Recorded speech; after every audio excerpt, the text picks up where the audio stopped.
हरे कृष्णा। हम श्रीमद् भगवद गीता के तृतीय अध्याय कर्मयोग इसके 24वें श्लोक को आज पढ़ रहे हैं। श्लोक पढ़ने से पूर्व हम श्रीमद् भगवद गीता से कुछ महत्वपूर्ण बातों का श्रवण करेंगे और भगवद गीता के महात्म्य में से भी हम एक श्लोक पढ़ेंगे। भगवद गीता में भगवान कहते हैं, यम यम वापि स्मरन् भावम त्यजन्ते कलेवरम तम तमे वैति कौन्तेय सदा तद्भाव भावितः।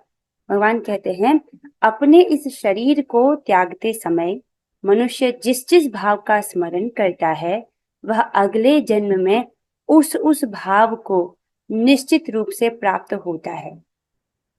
शरीर को त्यागते समय हम जो सोचते हैं, जिस चेतना में होते हैं, जिस भाव का स्मरण करते हैं, वही हमको प्राप्त होता है अगले जन्म में। तो या तो व्यक्ति भौतिक चेतना में हो सकता है या व्यक्ति आध्यात्मिक चेतना में हो सकता है। राइट। जब हम भौतिक चीजों को पढ़ते हैं, न्यूज़पेपर, न्यूज वगैरह सब देखते हैं, तो हमारी भौतिक चेतना विकसित होती है। लेकिन जब हम आध्यात्मिक ग्रंथों को पढ़ते हैं, भगवत गीता को पढ़ते हैं, उसका श्रवण करते हैं, तो हमारी आध्यात्मिक चेतना विकसित होती है। राइट। ये बहुत अच्छा तरीका है आध्यात्मिक वस्तु का सेवन करने का।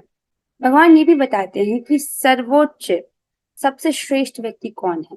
सभी योगियों में सर्वश्रेष्ठ योगी कौन है, इसको भगवान कहते हैं। भगवान क्या कहते हैं, योगिनाम अपि सर्वेषां मद्गतेनान्तरात्मना श्रद्धावान भजते युमाम समे युक्त तमो मतः। भगवान कहते हैं, संपूर्ण योगियों में जो श्रद्धावान योगी भक्ति योग के द्वारा मेरी आज्ञा का पालन करता है, अपने अंतर में मेरे बारे में सोचता है और मेरी दिव्य प्रेम भक्ति में सेवा करता है, वह योग में मुझसे परम घनिष्ठता पूर्वक युक्त होता है और सब में श्रेष्ठ है। यही मेरा मत है। भगवत गीता 6.47। राइट। किसको भगवान सर्वश्रेष्ठ कहते हैं? वो जो भक्ति योग के द्वारा भगवान की आज्ञा का पालन करता है। भगवान की आज्ञा क्या है? मन मना भव मत भक्तो मद्याजी माम नमस्कुरु। राइट। सो भगवान के 4 आदेश दिए भगवान ने कि सदैव मेरा चिंतन करो, मेरे भक्त बनो, मेरी पूजा करो और मुझे प्रणाम करो। राइट। इस प्रकार से भगवान ने 4 आदेश हमको दिए हैं। अगर तुम ऐसा करोगे तो क्या होगा? तुम निश्चित रूप से मुझे प्राप्त होगे, क्योंकि तुम मेरे परम प्रिय मित्र हो। ऐसा वे अर्जुन को कहते हैं। राइट। और देखो, यहाँ पर भी भगवान वही कह रहे हैं कि वो उनकी आज्ञा का पालन करता है और अपने अंतर में भगवान के बारे में सोचता है। ठीक है। और भगवान की दिव्य प्रेम भक्ति में सेवा करता है। उसी का तो हम अभ्यास करते हैं। नहीं, आप भोग लगाते हो ना भगवान को, तो प्रेम भक्ति में, प्रेम से भक्ति पूर्वक से करना चाहिए। तो भगवान कह रहे हैं, वो योग में मुझसे परम घनिष्ठता पूर्वक युक्त होता है और सब में श्रेष्ठ है। यही मेरा मत है। तो जब हम भगवत गीता को पढ़ते हैं, राइट, अतएव जो सदैव परमेश्वर का चिंतन करता है वह एक ही समय में सबसे बड़ा योगी, सर्वोच्च ज्ञानी तथा महानतम भक्त है। ठीक है। तो भगवत गीता का जब हम श्रवण करते हैं तभी हमको बातें ठीक ठीक पता चलती हैं। वो नहीं जो ऐसे एकांत में बैठ के बस ध्यान कर रहा है, वो नहीं। फिर अब ये श्लोक है, ये भगवत गीता के महात्म्य से लिया गया है। गीता अध्ययनशीलस्य प्राणायाम परस्य च नैव सन्ति हि पापानि पूर्वजन्म कृतानि च। यदि कोई भगवत गीता को निष्ठा तथा गंभीरता के साथ पढ़ता है तो भगवान की कृपा से उसके सारे पूर्व दुष्कर्मों के फलों का उस पर कोई प्रभाव नहीं पड़ता। गीता महात्म्य श्लोक संख्या 2। इस जगत में, इस जीवन में लोग कष्ट क्यों भोग रहे हैं? अपने पूर्व दुष्कर्मों के कारण। राइट। उनको उसका फल भोगना पड़ता है। लेकिन अगर कोई निष्ठा पूर्वक और गंभीरता से भगवत गीता को पढ़ रहा है तो भगवान की कृपा से क्या होता है, उसके जो पुराने उसके दुष्कर्म है, इस जन्म के ही नहीं अपितु पिछले जन्मों के भी, उस दुष्कर्मों के फलों का उस पर कोई प्रभाव नहीं पड़ता। राइट। तो शास्त्र में जिस प्रकार हमें दिया जाता है उसको यथावत स्वीकार करना चाहिए। अगर हम नहीं स्वीकार करते तो अपराध होता है शास्त्र के प्रति। अब आइए, अब हम आज के श्लोक को पढ़ते हैं। भगवद गीता अध्याय 3 श्लोक संख्या 24। आशा है कि आपने इसका अभ्यास किया होगा। पहले कौन गाएंगे? आभा माता जी, आप प्रयास कीजिएगा। उत्सिदेयुरिमे लोका उत्सिदेयुरिमे लोका न कुर्यां कर्म चेदहम् न कुर्याम् कर्म चेदहम् शङ्करस्य च कर्ता स्याम् शङ्करस्य च कर्ता स्याम् उपहन्यामि महाप्रजाः। उपहन्यामि महाप्रजाः। बहुत सुंदर माता जी। मदन मोहन प्रभु जी। उत्सिदेयुरिमे लोका उत्सिदेयुरिमे लोका न कुर्यां कर्म चेदहम् न कुर्यां कर्म चेदहम् शङ्करस्य च कर्ता स्याम् शङ्करस्य च कर्ता स्याम् उपहन्यामि महाप्रजाः। उपहन्यामि महाप्रजाः। प्रभु जी। प्रीति माता जी आप करेंगे। ओके।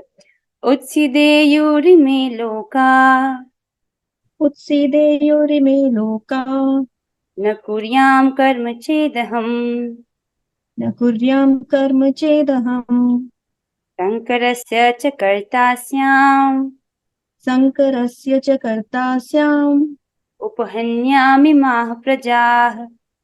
उपहन्यामि मा प्रजा। बहुत अच्छे माता जी। आप सबने बहुत अच्छा गाया।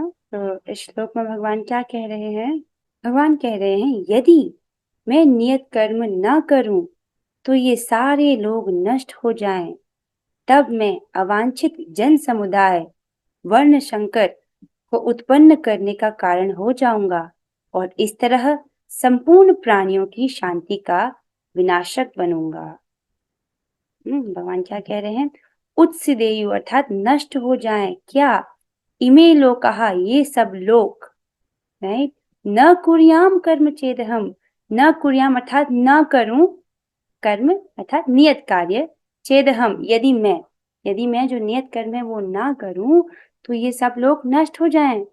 शंकरस्य च कर्ता स्याम। शंकरस्य अर्थात अवांछित संतति, अवांछित संतानें। राइट। च कर्ता स्याम उपहन्यामि माः प्रजा। उपहन्याम अर्थात विनष्ट करूंगा, प्रजा अर्थात जीवों को। तो इस प्रकार जो है मैं ही जो जीव हैं, प्रजा है, इनको विनष्ट करूंगा। जैसे इसका लिंक समझिए तो आपको और अच्छे से स्पष्ट होगा। पिछले श्लोक में भगवान ने कहा था, तो श्लोक संख्या 22 में भगवान कह रहे थे कि हे पार्थ, तीनों लोकों में मेरे लिए कोई भी कर्म नियत नहीं है। न मुझे किसी वस्तु का अभाव है और न आवश्यकता ही है, तो भी मैं नियत कर्म करने में तत्पर रहता हूँ। भगवान ने ये कहा। अब अगले श्लोक में भगवान ने कहा 3.23 में कि क्योंकि यदि मैं नियत कर्मों को सावधानी पूर्वक न करूं तो हे पार्थ, ये निश्चित है कि सारे मनुष्य मेरे पथ का ही अनुगमन करेंगे।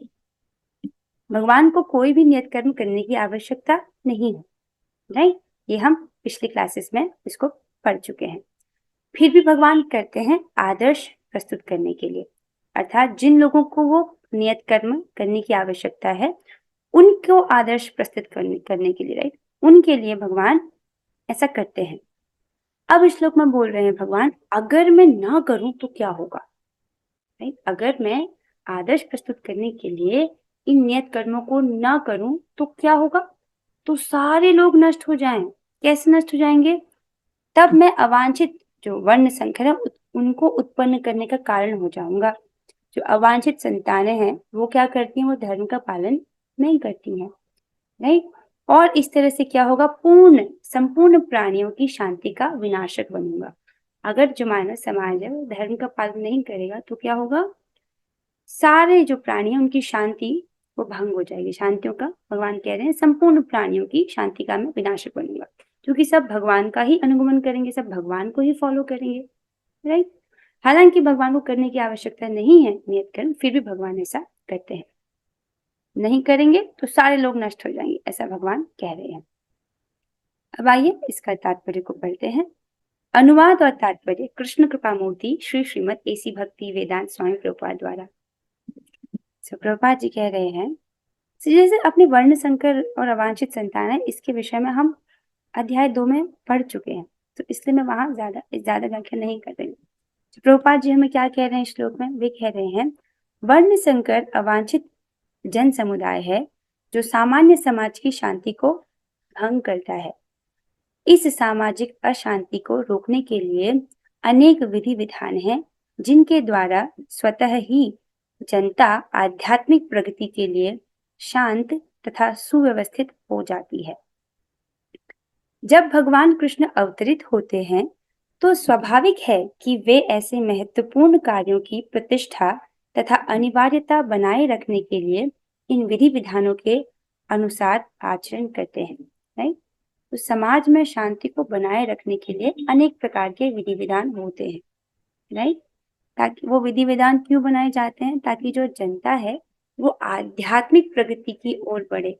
एक राजा का, एक लीडर का, राइट, ये कर्तव्य है कि उसके जो आश्रित लोग हैं वो आध्यात्मिक प्रगति की ओर बढ़े।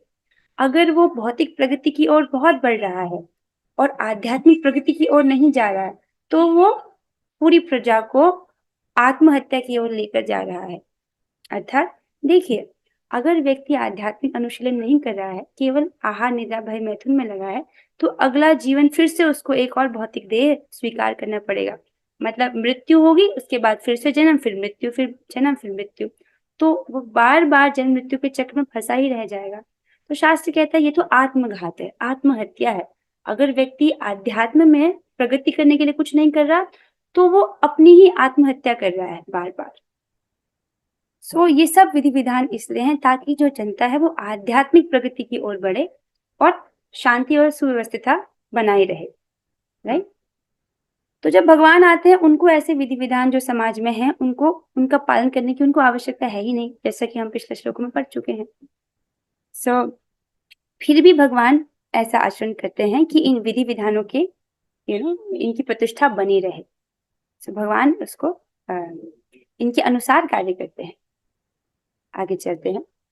ऐसा क्यों करते हैं भगवान? क्योंकि भगवान समस्त जीवों के पिता हैं और यदि ये जीव पथभ्रष्ट हो जाएं तो अप्रत्यक्ष रूप में यह उत्तरदायित्व उन्हीं का है। तो जैसे भगवान अध्याय 15 में बोलते हैं ममेवांशो जीव लोके जीव भूत सनातनः। राइट? तो सारे अंश क्या है? सारे जीव भगवान के अंश हैं। तो कह रहे हैं समस्त जीव भगवान समस्त जीवों के पिता हैं। राइट? अगर ये जीव पथभ्रष्ट हो जाते हैं तो इनडायरेक्टली ये पिता का ही उत्तरदायित्व है अपने संतान को गाइड करना। इसीलिए भगवान बार बार अवतार लेते हैं ताकि वो हमें सिखा सके। वरना उन्हें क्या आवश्यकता है जेल में आने की? जेल में आते हैं वो इस भौतिक जगत में और हमारे लिए हमें ये सिखाते हैं कि हमको कैसे आचरण करना चाहिए, किस प्रकार से हम यहाँ से बाहर निकले, उसका भी मार्ग बताते हैं। अतः जब भी विधि विधानों का अनादर होता है तो भगवान स्वयं समाज को सुधारने के लिए अवतरित होते हैं। राइट? जब व्यक्ति क्या करता है? विधि विधानों को तोड़ता है, उनका अनादर करता है, तो भगवान फिर से आते हैं। राइट? फिर से जो धर्म है उसको स्थापित करते हैं, समाज को सुधारने के लिए अवतरित होते हैं। फॉर एग्जाम्पल जैसे बुद्ध अवतार को ले लीजिए। तो उस वक्त क्या हो गया था? बुद्ध अवतार आज से 2500 साल पहले भगवान आए थे, जिसका श्रीमद् भागवतम में ऑलरेडी वर्णन है। श्रीमद् भागवतम कब बोली गई? परीक्षित महाराज को बोली गई। परीक्षित महाराज कौन है? अर्जुन जी के पोते। राइट? तो भगवत गीता 5000 वर्ष पहले बोली गई, उसके बाद श्रीमद् भागवतम बोली गई परीक्षित महाराज को सुखदेव गोस्वामी जी द्वारा। तो उसमें पहले से भविष्यवाणी में वर्णन है कि आगे चलकर भगवान का बुद्ध अवतार आएगा और इसका कारण ये रहेगा कि लोग जो हैं वो वेदों का प्रमाण लेकर के पशु हत्या करेंगे, पशुओं की बलि चढ़ाएंगे, मांसाहार करेंगे। इस प्रकार से बहुत सारे पशुओं की जो है वो बलि दी जाएगी।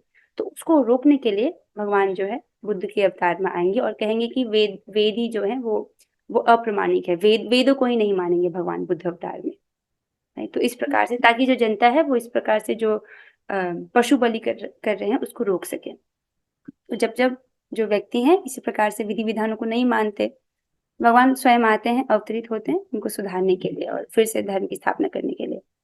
किंतु हमें ध्यान देना होगा कि यद्यपि हमें भगवान के पद चिन्हों का अनुसरण करना है तो भी हम उनका अनुकरण नहीं कर सकते।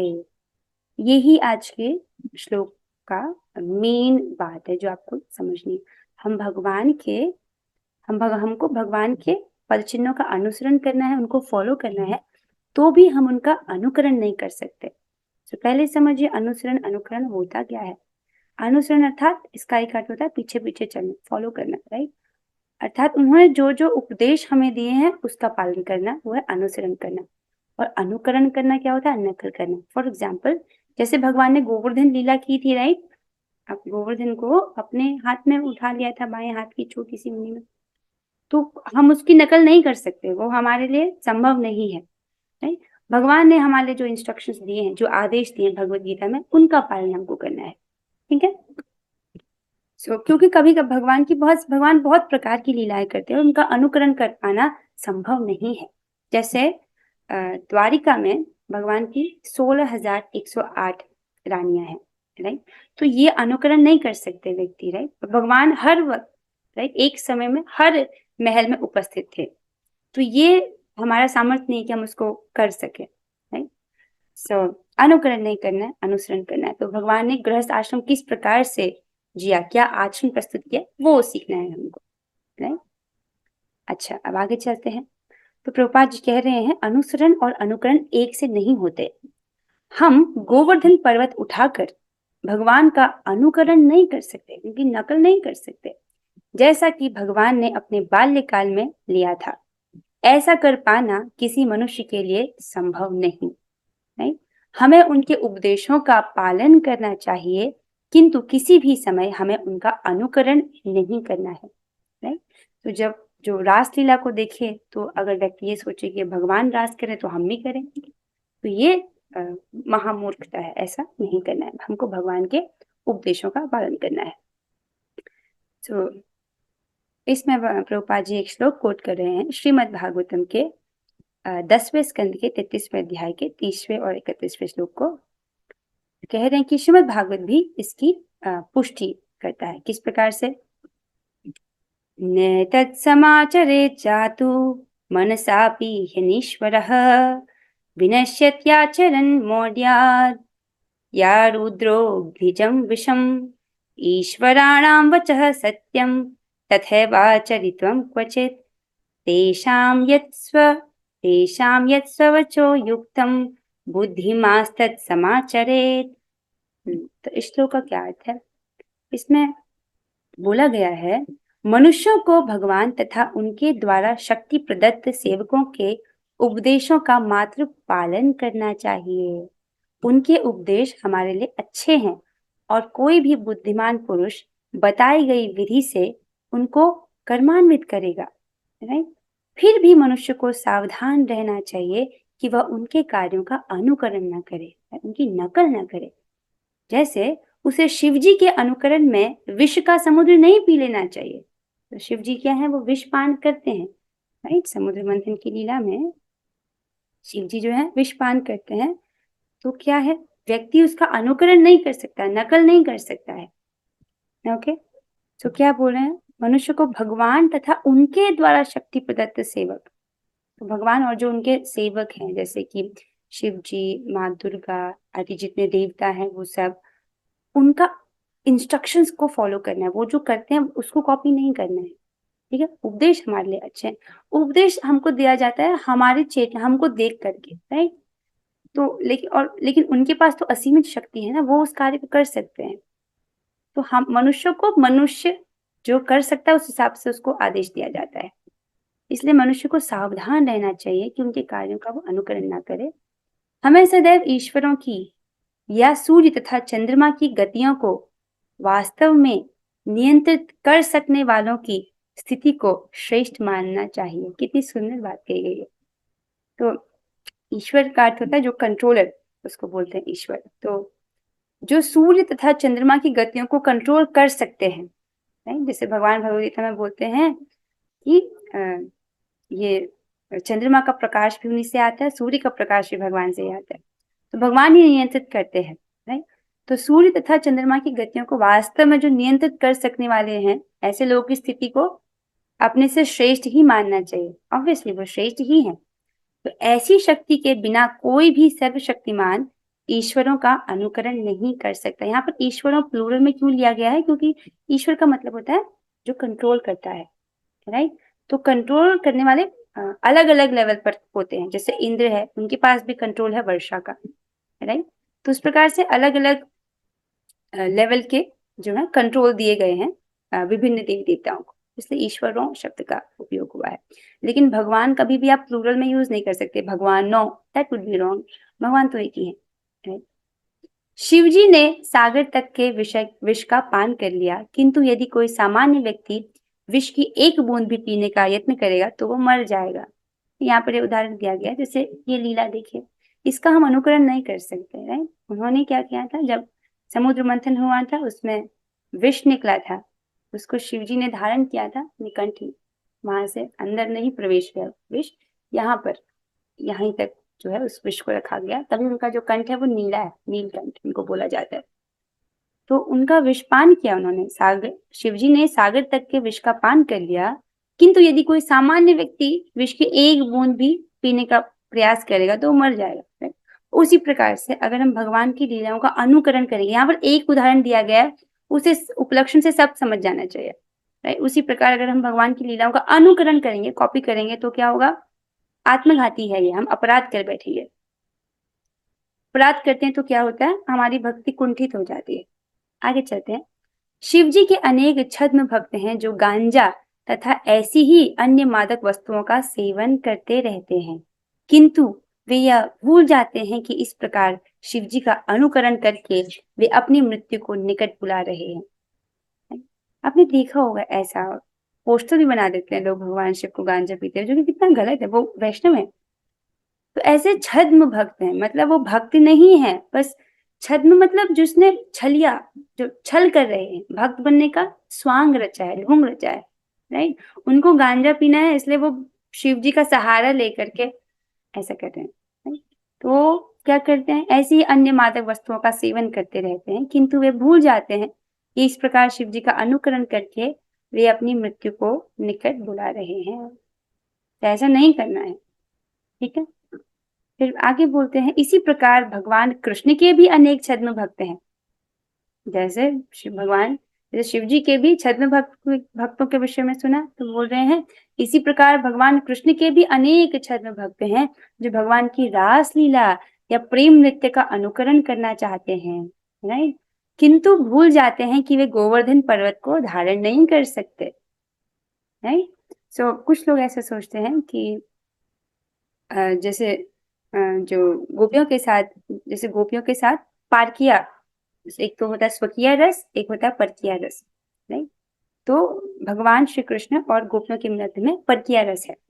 अब कुछ ऐसे मूर्ख व्यक्ति होते हैं, वो कहते हैं कि जब तक तुम दूसरों की पत्नियों का संग नहीं करोगे, तुमको परकीय रस का अनुभव कैसे होगा। कितनी बड़ी मूर्खता है, वो अनुकरण कर रहे हैं, जिसके विषय में यहाँ पर साफ साफ उसके लिए मना किया गया है, राइट। ये आत्मघाती है। तो ऐसे इस प्रकार के बहुत सारे छद्म भक्त हैं जो भक्त है नहीं, भक्त का स्वांग कर रहे हैं, राइट। वो क्या करते हैं, भगवान की रास लीला का अनुकरण करने का प्रयास करते हैं। जब तब उनसे कहा जाए कि तुम सिर्फ एक लीला को क्यों देख रहे हो, तुम गोवर्धन को उठाओ, राइट, वो भी तो भगवान ने किया, तो वो नहीं कर सकते।